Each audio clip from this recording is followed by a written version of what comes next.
అదే RTV app వార్తల్ని క్షణాల్లో చదివే అవకాశం ఉంటుంది. ఒక న్యూస్ పేపర్, ఒక టెలివిజన్ ఛానల్ మీ చేతుల్లో ఎప్పుడూ ఉంటాయి. రాష్ట్ర వ్యాప్తంగా వనోత్సవ కార్యక్రమం ముఖ్యమంత్రి చంద్రబాబు నాయుడు గారు, డిప్యూటీ సీఎం మన పవన్ కళ్యాణ్ గారి ఆదేశాల మేరకు ఈరోజు రాష్ట్ర వ్యాప్తంగా వనోత్సవ కార్యక్రమం జరుగుతూ ఉంది.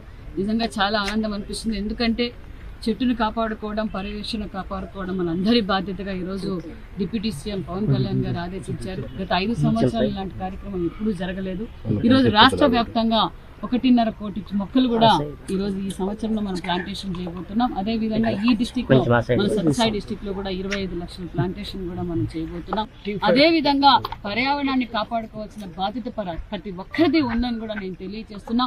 అదే విధంగా ప్రజలందరినీ కోరుకోవడం కూడా ఒకటే, ఈ రోజు అడవులతో పాటు ప్రతి వాడలోనూ ప్రతి ఇంటికాడ కూడా మనం చెట్లు పెట్టి దాన్ని పర్యవేక్షణ చేయవలసిన బాధ్యత మనందరికీ ఉందని కూడా తెలియజేస్తున్నాం. ఎందుకంటే ఒక పక్క ఉపాధి పెరగాలంటే పరిశ్రమలు రావాలి, పరిశ్రమలు వచ్చినప్పుడు కొన్ని డెవలప్మెంట్ కార్యక్రమాలు చేయవలసి వస్తుంది. అలాంటి సమయంలో మనం ఆల్టర్నేటివ్ చెట్లు కూడా కాపాడుకోవాల్సిన బాధ్యత ప్రతి ఒక్కరిది ఉందని తెలియజేస్తూ, ప్రతి ఒక్క కుటుంబంలోనూ ఎన్నో శుభదినాలు ఉంటాయి. ఒక పక్క బర్త్డేలు కావచ్చు, వెడ్డింగ్ డే కావచ్చు, అనేక కార్యక్రమాలు ప్రతి ఒక్కరూ ఒక్క చెట్టును నాటి వాళ్ళందరూ పర్యావరణాన్ని కాపాడుకోవాల్సిందిగా కూడా కోరుకుంటూ, ఈ కార్యక్రమం నిజంగా చాలా అవసరమైన ప్రోగ్రాం. పవన్ కళ్యాణ్ గారు డిప్యూటీ సీఎం అయ్యి 2 నెలల్లోనే ఇలాంటి మంచి కార్యక్రమం చేస్తున్నారు అంటే అభివృద్ధి బాటలో రాష్ట్రం వెళ్తా ఉంది. ప్రభుత్వం అలాగే పనిచేస్తోంది. అంతేకాకుండా నిజంగా గత 5 సంవత్సరాల్లో ఏం జరిగిందో మీకు అందరికీ తెలుసు. ఎంతో బాధ్యతగా వ్యవహరించిన